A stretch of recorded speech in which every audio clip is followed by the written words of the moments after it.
Assalamualaikum warahmatullahi wabarakatuh. Perkenalkan, nama saya Hafidz Zulbiri dari kelas 11 MIPA 5. Di sini saya ingin menjelaskan tentang sistem saraf pusat dan bagian otak.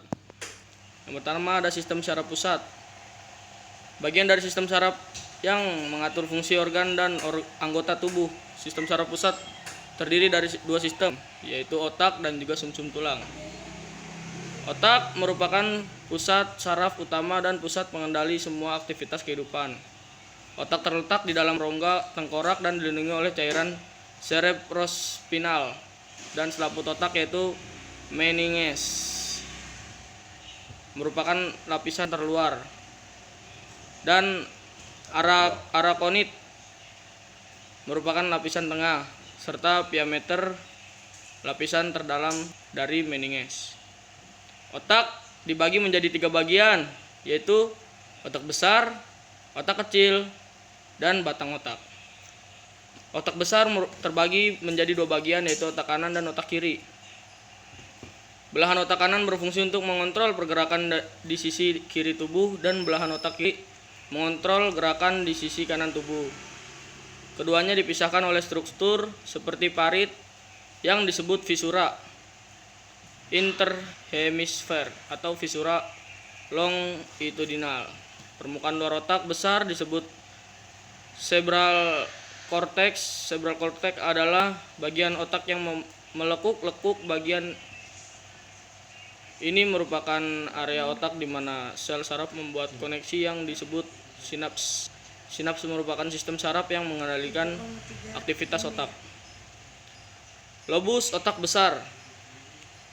Lobus frontalis adalah mengendalikan gerakan yang disadari, ucapan, perilaku, memori, emosi, dan kepribadian.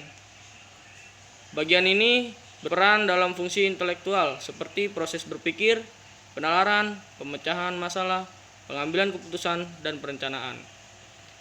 Otak ini terletak bagian depan atau sejajar dengan dahi. Lobus parnelis adalah yang mengendalikan sensasi seperti sentuhan, tekanan, nyeri, dan suhu. Lobus ini juga mengendalikan orientasi spasial atau pemahaman tentang ukuran, bentuk, dan arah. Mengatur sensasi tubuh, tulisan tangan, posisi tubuh, dan menerjemahkan informasi yang dikirimkan oleh bagian otak lain. Terletak di atas setelah lobus frontalis yang sejajar dengan ubun-ubun. Lobus temporalis adalah sebagai pusat pendengaran, ingatan, dan emosi. Menginterpresentasikan emosi dan reaksi orang lain saat berbicara. Terletak di bagian samping atau bagian kiri dan kanan otak yang dekat dengan telinga. Lobus occipitalis adalah yang berperan besar dalam kemampuan seseorang untuk membaca dan mengenali literasi serta sebagai pusat penglihatan. Terletak di bagian belakang otak atau kepala belakang. Otak kecil terletak di bawah otak besar pada bagian belakang otak, tepatnya di bawah lobus occipital. Sama seperti otak besar, otak kecil juga memiliki 2 belahan. Cerebellum terdiri dari belahan kiri dan kanan yang dihubungkan oleh jembatan Farol. Tugas jembatan Farol adalah mengantar impuls dari otot-otot bagian kiri dan kanan tubuh. Otak kecil bertanggung jawab dalam mengendalikan gerak, menjaga keseimbangan, serta mengatur posisi dan koordinasi gerak tubuh. Bagian otak ini juga berperan dalam mengendalikan gerakan halus seperti menulis dan melukis. Yang ketiga, batang otak. Batang otak adalah bagian otak yang terletak di depan otak kecil dan merupakan seikat jaringan saraf di dasar otak. Fungsinya sebagai stasiun pemancar yang menghubungkan otak besar ke saraf tulang belakang, serta mengirim dan menerima pesan antara berbagai bagian tubuh dan otak. Bagian batang otak. Yang pertama, otak tengah. Otak tengah merupakan bagian atas batang otak, terletak di depan otak kecil dan jembatan Farol. Bagian terbesar dari otak tengah pada sebagian besar vertebrata adalah lobus opticus yang ukurannya berbeda. Otak tengah mengandung pusat-pusat yang mengendalikan keseimbangan, berfungsi untuk mengatur pergerakan mata, memproses informasi visual dan suara yang diterima oleh otak, dan memiliki serabut saraf yang menghubungkan bagian otak belakang dengan bagian otak depan. Yang kedua, pons merupakan bagian terbesar dari batang otak, terletak di bawah otak tengah. Pons merupakan kumpulan dari saraf-saraf yang menggabungkan berbagai bagian otak. Pada bagian ini juga terdapat ujung awal saraf kranial.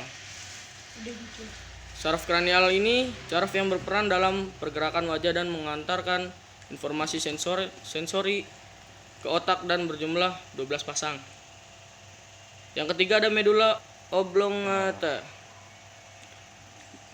Adalah bagian otak yang letaknya paling bawah. Bagian ini berfungsi sebagai pusat pengatur fungsi jantung dan paru-paru, sebagai pusat pengatur pernapasan, sebagai pusat pengatur refleks fisiologi, sebagai pengatur untuk bersin hingga menelan. Talamus merupakan bagian otak yang terletak di atas batang otak dan fungsinya untuk memproses dan memindahkan informasi mengenai pergerakan sensorik di otak. Bagian ini merupakan struktur dari otak tengah yang memiliki dua lobus. Talamus bertindak sebagai pemancar untuk hampir semua informasi yang datang dan berjalan di antara otak dan seluruh sistem saraf di tubuh. Hipotalamus merupakan sekelompok sel saraf yang terletak di dasar otak, tepatnya di bawah talamus, dekat dengan kelenjar pituitari atau kelenjar yang menghasilkan hormon yang berfungsi untuk mengatur dan merangsang kelenjar lain di tubuh untuk bekerja. Bagian ini berhubungan dengan banyak bagian lain dan bertanggung jawab untuk mengontrol rasa lapar, haus, emosi, suhu tubuh, tekanan darah, siklus dan pola tidur, sistem produksi, serta produksi hormon. Cukup sekian, terima kasih penjelasan yang telah saya jelaskan. Semoga bermanfaat untuk teman-teman semua. Akhir kata, wassalamualaikum warahmatullahi wabarakatuh. Salam kebajikan.